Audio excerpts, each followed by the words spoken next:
மைப்பொலியும் கண்ணி கேள்மாலையனோடிந்திரனும் எப்பிறவியும் தேட என்னையும் தன் இன்னருளால் இப்பிறவி ஆட்கொண்டு இனி பிறவாமே காத்து மெய்ப்பொருட்கண் தோற்றமாய் மெய்யே நிலை பேராய் எப்பொருட்கும் தானே ஆயாவைக்கும் வீடாகும் அப்பொருளாம் நம் சிவனை பாடுதும் காணம்மானாய்.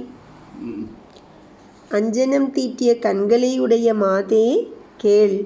தேவர்கள் எடுக்கிற ஒவ்வொரு பிறவியிலும் பரமனையே தேடுகின்றனர். அப்பரமனோ தனது இனிய அருளால் தகுதியற்ற என்னை இதே பிறவியில் ஆட்கொண்டு இனி பிறவாமல் காப்பாற்றுகிறான். நித்திய வஸ்து தானே என்பதை உறுதிப்படுத்தி தான் சாஸ்வதமாயிருப்பதையும் தெளிவுபடுத்துகிறான். தோன்றியுள்ள யாவும் தன்னிடத்திருந்து வந்தவைகள் என்பதையும் மேலும் அவை யாவுக்கும் மோட்ச வீடு தானே என்பதையும் காட்டியுள்ளான். அத்தகைய பரமசிவனை நாம் பாடுவோம்.